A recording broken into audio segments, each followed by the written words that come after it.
رحمت دو جہاں احمد مصطفیٰ وعلى آله وأصحابه أجمعين أما بعد فأعوذ بالله من الشيطان الرجيم بسم الله الرحمن الرحيم إنا نحن نزلنا الذكر وإنا له لحافظون صدق الله العظيم قال النبي صلى الله عليه وسلم الناس كلهم هالكون إلا العالمون والعالمون كلهم هالكون إلا العابدون العابدون كلهم هالكون إلا المخلصون والمخلصون على قدر عظيم أو كما قال تعالى عليه الصلاة والسلام رب اشرح لي صدري ويسر لي أمري واحلل عقدة من لساني يفقهوا قولي. حضرات محترم سامعین کرام، مجھے بھی اس کا بہت زیادہ احساس ہے کہ وقت بہت زیادہ ہو گیا ہے، لیکن یہ وقت زیادہ ہونے کے ذمہ دار منتظمین مدرسہ نہیں ہے بلکہ اس سے زیادہ ذمہ دار آپ ہیں. کیوں؟ اس لیے کہ آپ کو دعوت دی گئی تھی 10 بجے کی، اور آپ ہمیشہ اپنی عادت کے مطابق برابر دعا کے وقت میں آتے ہیں. آج سب سے زیادہ بہت ہی خوشی کا موقع ہے اور خوش نصیبی کا موقع ہے، صرف مدرسے کے لیے نہیں بلکہ پورے فیض آباد شہر کے لیے. بہت سے شہر میں قرآن مجید مدارس میں پڑھائے جاتے ہیں، قرآن کے مکاتب چلائے جاتے ہیں، لیکن بخاری شریف جو قرآن مجید کے بعد ساری کتابوں میں سب سے اعلیٰ اور بالا درجہ جس کا ہے، وہ کتاب ہر کسی مدرسے میں پڑھی جاتی ہے. اور یہی وہ کتاب ہے، کسی بھی مسلک کا عالم بغیر اس کتاب کو پڑھے عالم نہیں بن سکتا. لیکن بہت افسوس کی بات ہے، یہ کتاب یہاں پر آج ختم ہو رہی ہے اور آنے والا مجمع بہت ہی زیادہ لائق شرم ہے، لائق تعظیم مجمع ہے. اگر کسی فیض آباد میں ٹورنامنٹ آل اوور انڈیا GIC کالج میں تو آپ تو پورا میدان صبح 8 بجے سے اگر کرکٹ شروع ہونا ہوگا نا تو 6 بجے سے پورا کرکٹ بھر جائے گا.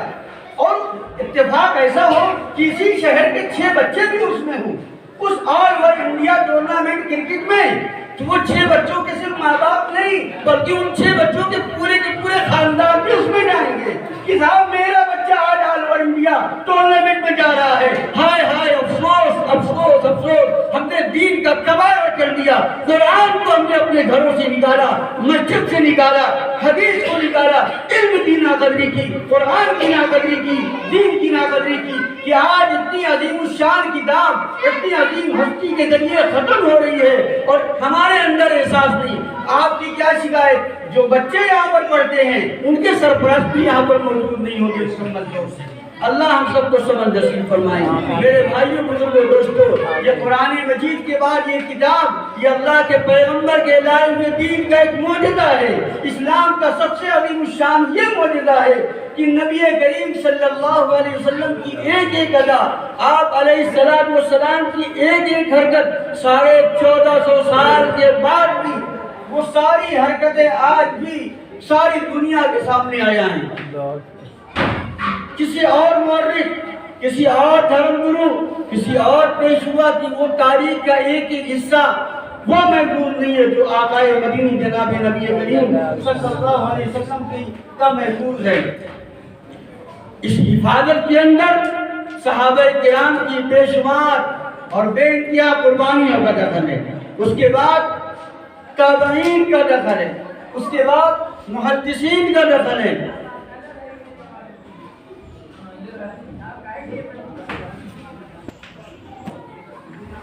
آج حال یہ ہے، محدثین کے بارے میں آتا ہے کہ 1000 میل، 2000 میل، 700 میل پیدل چل کر کے ایک حدیث کے لیے پیدل کا سفر کیا ہے. غالباً امام اوزاعی رحمۃ اللہ علیہ کے بارے میں آتا ہے، وہ ایک محدث کے بارے میں انہوں نے تذکرہ سنا کہ ان کے پاس اللہ کے رسول کی کچھ حدیثیں ہیں، تو وہ گئے پتہ معلوم کرنے کے بعد ان سے جا کر کے کہا کہ حضرت میں نے سنا ہے آپ کے پاس حضور علیہ السلام کی کچھ حدیثیں ہیں، میں آپ سے سیکھنے آیا ہوں. انہوں نے کہا میرے پاس وقت نہیں. انہوں نے 24 گھنٹے کے پورے معمولات بتائے.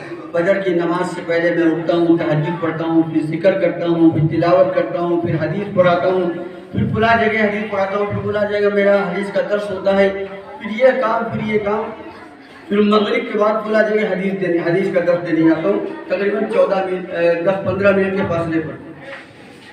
تو انہوں نے کہا کہ آپ جو 10-15 میل کے فاصلے پر جاتے ہیں کس سے جاتے ہیں؟ کہا گھوڑے سے جاتا ہوں۔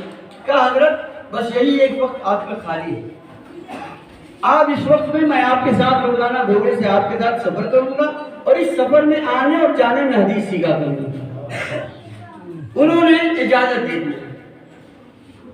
تو انہوں نے تقریباً 15 سے 20 دن کے مدت میں اس طرح گھوڑے کے ساتھ چلتے چلتے، یہ ہمارے لیے، آپ کے لیے، طالبات کے لیے، سب کے لیے عبرت کی بات ہے، جانے اور آنے میں گھوڑے کے سفر میں انہوں نے حدیث کا علم حاصل کیا۔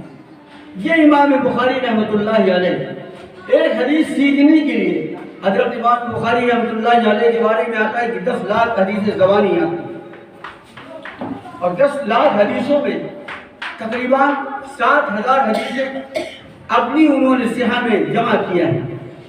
ان 7,000 حدیثوں میں بہت ہی زیادہ تحقیق کیا ایک ایک حدیث پر کہ وہ راوی کیسا ہے، اس کے استاد، انہوں نے جہاں سے حدیث لیا وہ ان کا معاملہ کیسا تھا، وہ راوی کا معاملہ کیسا تھا۔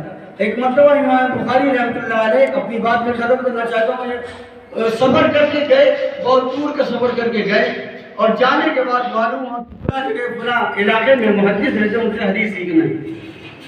سفر کر کے وہاں پر پہنچے ہیں تو معلوم ہی ہوا، گھر میں آواز لگائی تو معلوم ہوا گھر کے پیچھے ہے، تو گھر کے پیچھے گئے، کہا حضرت میں حدیث سیکھنے آیا ہوں آپ سے، سنا ہے ایک اللہ کے رسول کی حدیث ہے، پوری دنیا میں اس حدیث کی روایت بیان کرنے والا کوئی اور نہیں، صرف آپ ہیں۔ وہ اس وقت کہیں سفر میں جا رہے تھے اور اپنے گھوڑے کو آواز دے رہے تھے، گھوڑے کو بلا رہے تھے، اور ان کے ہاتھ میں تھیلا تھا اور گھوڑے کو آواز دے رہے تھے، لے لے لے لے۔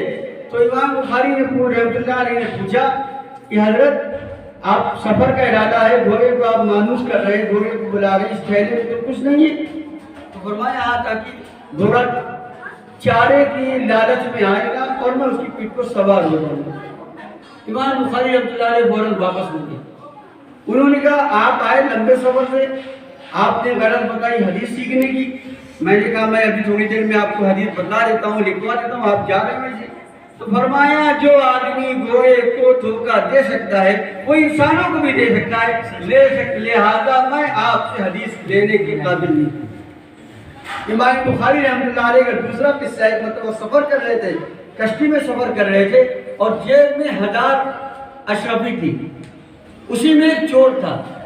اس چور نے محسوس کیا کہ ارے یار چلو راستے میں ہی آج کام ہو جائے گا میرا، میری تو لاٹری لگ گئی۔ اس نے چلانا شروع کیا، ارے ارے میری 1000 اشرفی چوری ہو گئی، 1000 اشرفی میں جیب میں تھا، میری چوری ہو گئی، میری چوری ہو گئی۔ کشتی کا جو ہیڈ تھا، امیر تھا، اس نے کہا بھائی ایسے آگے سفر نہیں ہوگا، گناہ کرتے کرتے سفر نہیں کیا جا سکتا، لہذا جو چور ہوئے وہ حاضر ہو جائے۔ اب کوئی آدمی قبول کرنے کو تیار نہیں، اور چوری جو ہوئی ہے وہ سفر میں ہوئی ہے، کشتی کے سفر میں، سمندر میں۔ تلاشی کا اعلان ہوا کہ سب کی تلاشی لی جائے گی۔ جب سب کی تلاشی لی گئی، سب کا جیب دیکھا گیا، تو امام بخاری رحمۃ اللہ علیہ کا بھی جیب دیکھا گیا۔ امام بخاری رحمۃ اللہ علیہ کی جیب اور سب کی جیبیں خالی تھی، کوئی ساتھ نہیں۔ سفر پورا ہوا تو اس نے کہا حضرت میں نے سوچا کہ آج ہمارا راستے میں ہی کام ہو جائے، مجھے دوسرے شہر میں یہ سب جدوجہد نہ کرنا پڑے، لیکن میں نے دیکھا کہ آپ کی جیب میں 1000 اشرفی کی تھیلی تھی اور وہ سمجھ میں نہیں آیا وہ تو گئی کہاں۔ میں نے سوچا تھا الزام لگاؤں گا اور پھر وہ آپ کے پاس پکڑی جائے گی اور مجھے مل جائے گی۔ تو امام بخاری رحمۃ اللہ علیہ نے فرمایا اللہ اللہ، وہ اس تقوی کا کچھ حصہ، دیانتداری کا کچھ حصہ اللہ ہم سب کو عطا فرمائے۔ امام بخاری رحمۃ اللہ علیہ نے فرمایا میں نے جھٹ سے اشرفی چپکے سے دریا میں ڈال دیا کہ لوگ ہمارے اوپر حدیث کے اعتبار سے اعتبار کرتے ہیں، ہم سے حدیث سیکھتے ہیں، حدیث لیتے ہیں۔ اگر لوگوں کو پتہ چل جائے گا کہ میں خائن ہوں، سب کو تو معلوم ہے لیکن پھر بھی 100 میں 1-2 رہتے ہیں اس لیے کہ صاحب ہاں ہو سکتا ہے اسے کس نے کیا ہو، لیکن بڑے شریف بنتے تھے اور چوری کیا انہوں نے، تو ہو سکتا ہے مبادہ ایک آدھ بندہ پیدا ہو جائے وہ سب کو بدگمان کرتے۔ اس لیے ایسے اندیشے کے لیے میں نے اپنے مال کی قربانی دے دیا کہ اللہ کے رسول صلی اللہ علیہ وسلم کی جو نسبت مجھے ہے کہ میں حدیث بیان کرتا ہوں، میری اس نسبت پر الزام نہ ہے۔ میرے بھائیوں بزرگوں دوستو، بڑے افسوس کی بات ہے کہ ہمارے اندر علم کی قدر نہیں ہے۔ اب آپ اندازہ نہیں لگا سکتے ان محدثین نے کتنی محنت کیا، کتنی جابشانی کیا، ہم اس کا تصور نہیں کر سکتے۔ ان کی جابشانیوں اور ان کی بے مثال قربانیوں کی صدقہ ہے کہ آج ہم تک نبی کریم صلی اللہ علیہ وسلم ہنسے کتنی مرتبہ، حضور روئے کتنی مرتبہ، حضور نے کب کس کو کیا کہا، حضور علیہ السلام کے جس مبارک میں بال سفید کتنے تھے، سر میں داڑھی میں کتنے سفید بال تھے، نبی کریم صلی اللہ علیہ وسلم چلتے کیسے تھے۔ حضور علیہ السلام نے اگر کبھی کسی کو کچھ دیا ہے تو دیتے وقت کھجور دیا ہے، محدثین نے اس کی بھی حفاظت کیا ہے۔ حضور ہنستے ہوئے حضور نے یہ بات کہی ہے، محدثین نے اس کی بھی حفاظت کیا ہے۔ یہ ساری باتیں نبی کریم صلی اللہ علیہ وسلم کی ہم تک جو پہنچی ہے ان محدثین کی بے شمار اور بے مثال قربانی کی وجہ سے آج ہم تعلیم میں بیٹھتے ہیں، آدھا گھنٹہ بیٹھتے ہیں، کبھی ہم کو یہ توفیق نہیں ملتی۔ وہ کافی ہے ہم جو تعلیم کرتے ہیں مسجدوں میں، یہ حدیث کی کافی ہے۔ کبھی ہمارے اندر یہ شوق آنا چاہیے، قاری صاحب آپ کے مدرسے میں مسلم کا سبق کب ہوتا ہے، مسلم شریف کا، بخاری شریف کا سبق کب ہوتا ہے؟ ہم آنا چاہتے ہیں، ہم نبی کریم صلی اللہ علیہ وسلم کی ڈائریکٹ احادیث اور روایات اس کو خود سننا چاہتے ہیں۔ روزانہ ہمیں اتنا بڑا مجمع روزانہ کے سبق میں حاضر ہونا چاہیے۔ روزانہ تو چھوڑو، اللہ ہمیں توفیق عطا فرمائے اور اللہ ہمیں صبر نصیب فرمائے کہ اتنا عظیم الشان موقع، یہ وہ موقع ہے کہ اس وقت اللہ کے فرشتے اترتے ہیں اور بے شمار اللہ کی رحمتیں اس مبارک جگہ پر نازل ہو رہی ہے۔ ناز کرتا ہے فلک ایسی زمین پر آسان، ناز کرتا ہے فلک ایسی زمین پر آسان جس میں دو چار گھڑی ذکر خدا ہوتا ہے۔ اللہ تعالی ہمیں اور آپ کو علم دین کی، قرآن کی، علماء کی، طلباء کی، مہمان رسول کی، وارثین انبیاء کی سب کی قدر نصیب فرمائے۔ وآخر دعوانا الحمدللہ رب العالمین۔ رحمت دو جہاں احمد مصطفیٰ